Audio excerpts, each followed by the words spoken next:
Setelah lulus kan harus bekerja, setelah bekerja harus menghidupi keluarga, mengasuh anak-anak kita, membangun. Kita juga begitu, kita ujian ya kita harus menghadapi ujian itu, kita harus belajar, kita harus maju di tengah dosen dan sebagainya.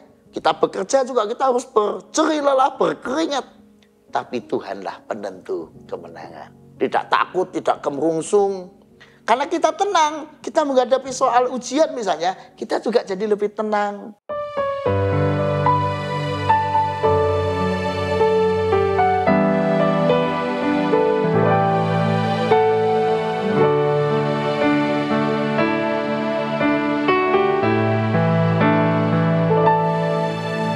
Tuhan tak pernah janji langit selalu biru, tetapi Dia berjanji selalu menyertai.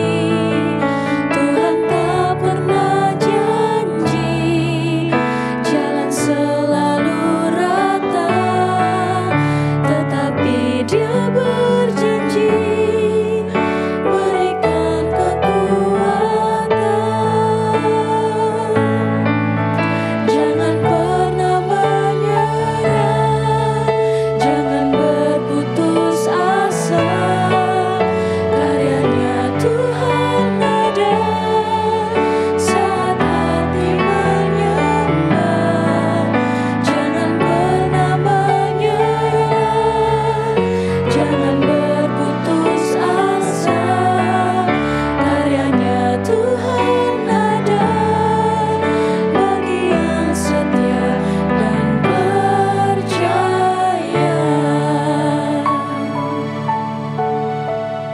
Sahabat Morning Grace yang dikasihi Tuhan, hari ini kita kembali diingatkan bahwa karya Tuhan selalu nyata dan ada untuk kita semua. Karena kita terus kuat, karena itu terus kuat dan terus maju dalam segala perkara. Mari kita isi hari ini di dalam kekuatan, kasih dan pemeliharaan Allah. Mari kita berdoa. Ya Tuhan, kami bersyukur karena pagi ini kami diingatkan untuk kami tidak mudah menyerah, melainkan mengandalkan Tuhan dalam segala perkara. Terpujilah nama Tuhan. Amin. Gimana nih Melisa sama Kevin pagi ini? Sedang bersemangat? Semangat. Apa yang sedang kalian perjuangkan ini? Ayo, sedang berjuang apa ini? Mungkin ada sesuatu, Pak, saya minggu-minggu ini, bulan-bulan ini atau tahun-tahun ini sedang memperjuangkan sesuatu. Kalau boleh tahu sedang memperjuangkan apa nih? Memperjuangkan kehidupan yang lebih baik. Wah, ini klise banget ini, kehidupan yang lebih baik. Kalau Kevin? Mungkin memperjuangkan apa ya, pekerjaan mungkin Pak. Pekerjaan, ya betul. Semua orang punya perjuangannya sendiri-sendiri. Kalau Juan, apa yang kamu perjuangkan? Hidup sehat, Pak. Hidup sehat, ya. Baik. Nah, Bapak Ibu saudara sekalian pasti juga ada yang sedang diperjuangkan. Dan tentu saja untuk memperjuangkan sesuatu kita harus tahu medan pertempurannya, medan perjuangannya. Dan kalau kita bicara soal perang nih ya, Melisa dan Kevin, kalau kita bicara perang pasti banyak faktor yang menentukan perang itu berhasil atau menang. Nah, kalau boleh tahu apa menurut kalian faktor apa yang bisa membuat sebuah peperangan menang? Apa misalnya? Kerjasama. Kerjasama. Yang lain? Usaha dan keberuntungan, Pak. Usaha dan keberuntungan, ya baik. Mungkin juga faktor teknik ya, teknik.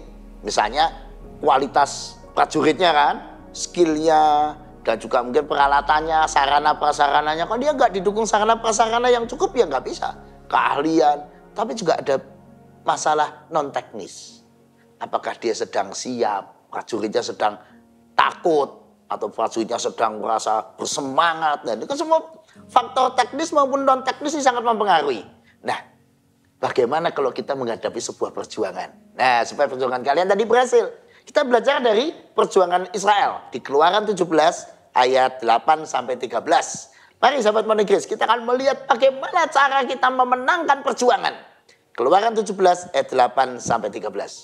Mari Kak Melisa dibantu dengan Kak Kevin.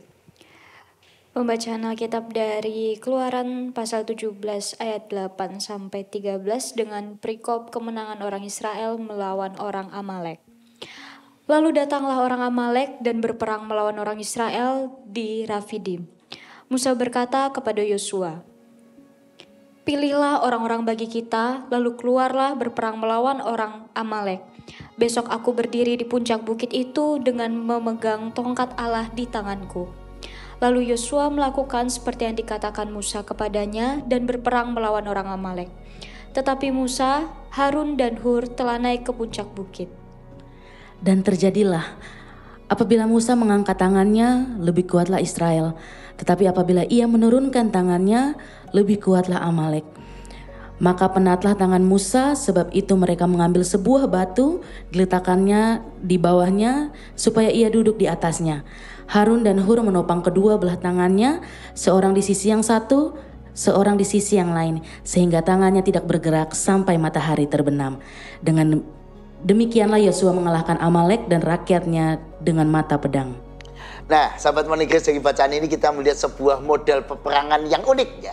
Di satu sisi, Yosua dan kawan-kawan generasi muda dari Israel yang masih kuat, yang masih punya skill yang hebat, maju berperang melawan tentara Amalek.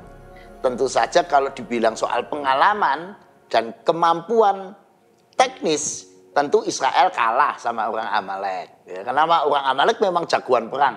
Kedua, jumlahnya lebih banyak, ketika sarana prasarananya lengkap. Karena memang dia ada di situ. Dia jagoan di padang gurun itu. Sementara orang Israel ini kan baru saja bangsa yang keluar dari Mesir, mau menuju ke tanah Kanaan. Jadi istilahnya orang baru lah di situ dalam sebuah perjuangan. Tentu saja dari segi skill, kemampuan, dari segi penguasaan medan, dari segi sarana prasarana, pengalaman dan sebagainya pasti tidak bisa dibanding. Nah, tapi memang banyak hal dalam sebuah perjuangan itu masalah-masalah yang sifatnya non teknis, yaitu mental, semangat, motivasi.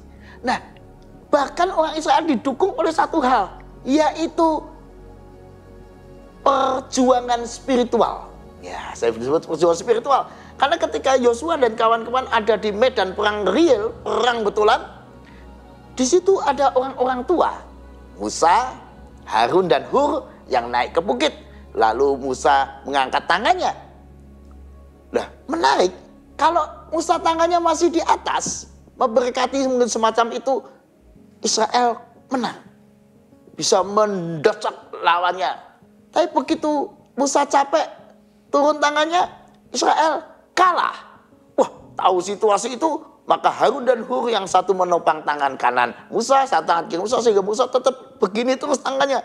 Sampai peperangan dimenangkan Israel. Karena terus tidak bisa,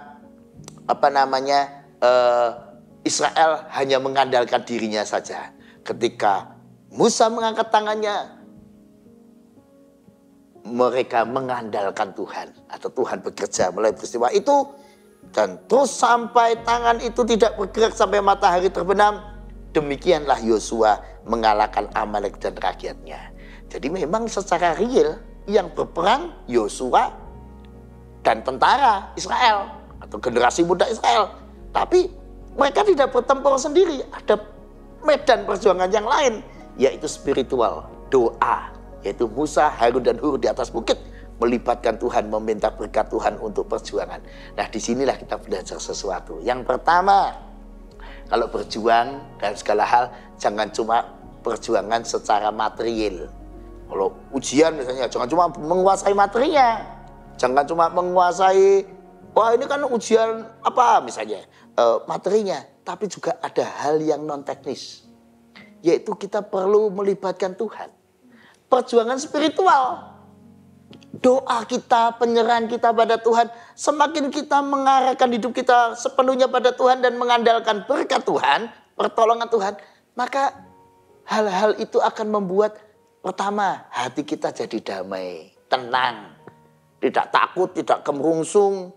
Karena kita tenang, kita menghadapi soal ujian misalnya, kita juga jadi lebih tenang, tidak panik, menjadi kita lebih teliti.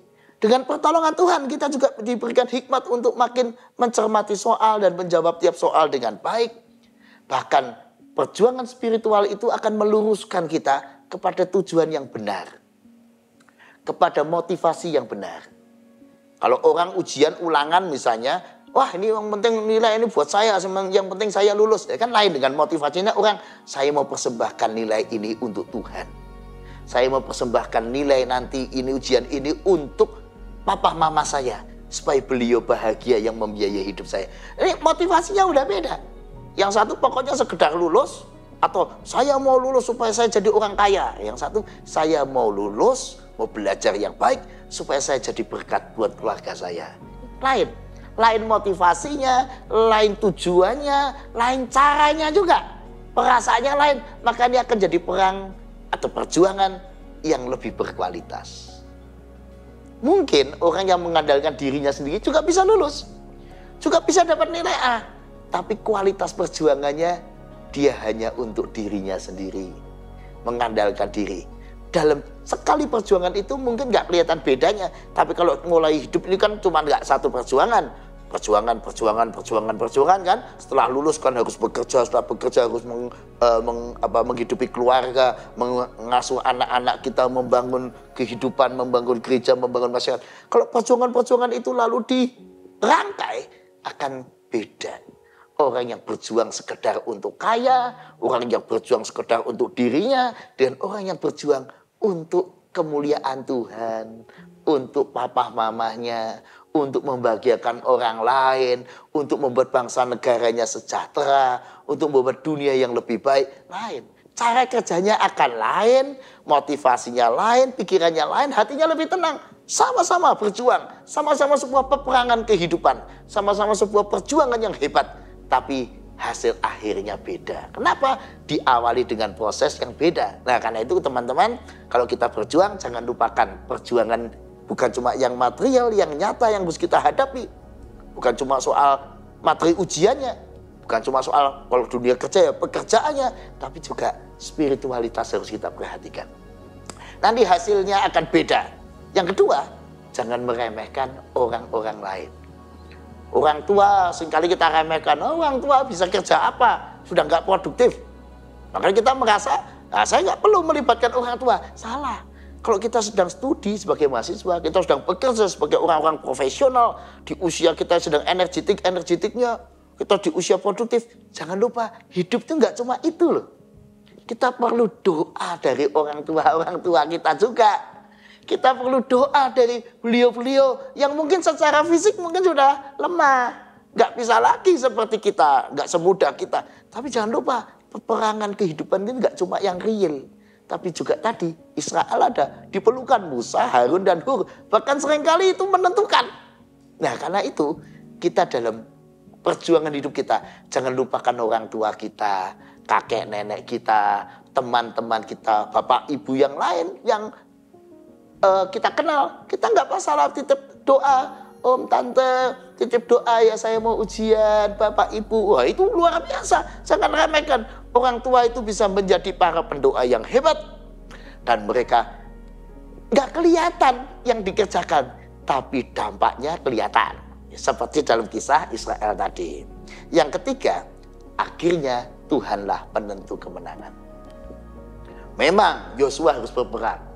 Memang prajurit Israel harus berperang. Kita juga begitu, kita ujian ya kita harus menghadapi ujian itu, kita harus belajar, kita harus maju di tengah dosen dan sebagainya. Kita bekerja juga kita harus berjerih lelah, berkeringat. Tapi Tuhanlah penentu kemenangan. Tuhanlah penentu segala hal. Karena itu mari kita semua, ya Melisa, Kevin, Juan, kalau kita berjuang, jangan lupakan Tuhan yang menentukan kemenangan. Karena itu jangan pernah melepaskan diri kita dari mengandalkan Tuhan. Memang Tuhan tidak pernah janji langit selalu biru, tidak pernah janji jalan selalu rata, tetapi Tuhan selalu berjanji akan ada pada waktu kita berjuang, akan selalu menemani orang yang hatinya menyembah melibatkan Dia. Karena itu jangan pernah menyerah. Walaupun misalnya ini nanti sebentar lagi kan Kak Kevin dalam dunia pekerjaan, wah kerjaan saya kok banyak ya, target saya kok banyak ya, persoalan saya kok banyak. Jangan takut, jangan pernah menyerah. Tuhan yang menentukan kemenangan, Tuhan yang menentukan hasil akhirnya. Nah pada waktu kita berjuang, jangan lupa ada peperangan lain yang perlu kita menangkan. Doa, mendekatkan diri kita pada Tuhan. Biarlah Tuhan yang bekerja. Biarlah berkat Tuhan yang hadir. Nah, karena itu kita yang melakukan segala hal, sekali lagi, hiduplah seperti yang Tuhan inginkan. Dengan tujuan yang baik, dengan motivasi yang benar, dengan cara yang penuh kasih, dengan cara yang benar. Mari kita jadikan motivasi yang terbaik. Supaya apa yang kita perjuangkan betul-betul nanti hasil akhirnya ini jadi berkat buat kita. Memuliakan Tuhan, menyenangkan orang tua. Betapa senangnya orang tua lihat anaknya sukses, tapi suksesnya benar. Suksesnya betul-betul uangnya halal, kekayaannya, dan anaknya jadi pelajaran buat orang lain. Ini orang sukses yang benar. Sebab ada juga orang sukses, tapi nggak benar. Nggak bisa buat pelajaran. Sehingga orang tua akan bilang, kamu jangan niru orang itu ya. Dia kaya, tapi sifatnya, wataknya, caranya mencapai kekayaan bukan contoh yang baik. Wah, itu menurut saya memalukan. Ya, mari kita memasuki peperangan kehidupan. Tiap hari kita harus berhadapan dengan persoalan pergumulan. Mari kita hadapi bersama Tuhan. Tuhan memberkati kita semua. Sahabat Modern Grace, jangan pernah menyerah. Tuhan selalu ada untuk Anda. Karyanya selalu siap untuk berjuang bersama-sama dengan Anda. Tuhan memberkati. Mari kita berdoa. Tuhan, kami tahu perjuangan hidup kami masih panjang. Tetapi kami tidak takut. Kami tidak mau putus asa, apalagi menyerah. Karena Tuhan selalu ada. Dan karya Tuhan, berkat Tuhan selalu nyata menemani kami. Terima kasih Tuhan, pagi ini, siang ini, dan setiap hari bahkan sepanjang hidup kami mau mengandalkan Tuhan dalam segala medan pergumulan dan medan perjuangan kami. Amin.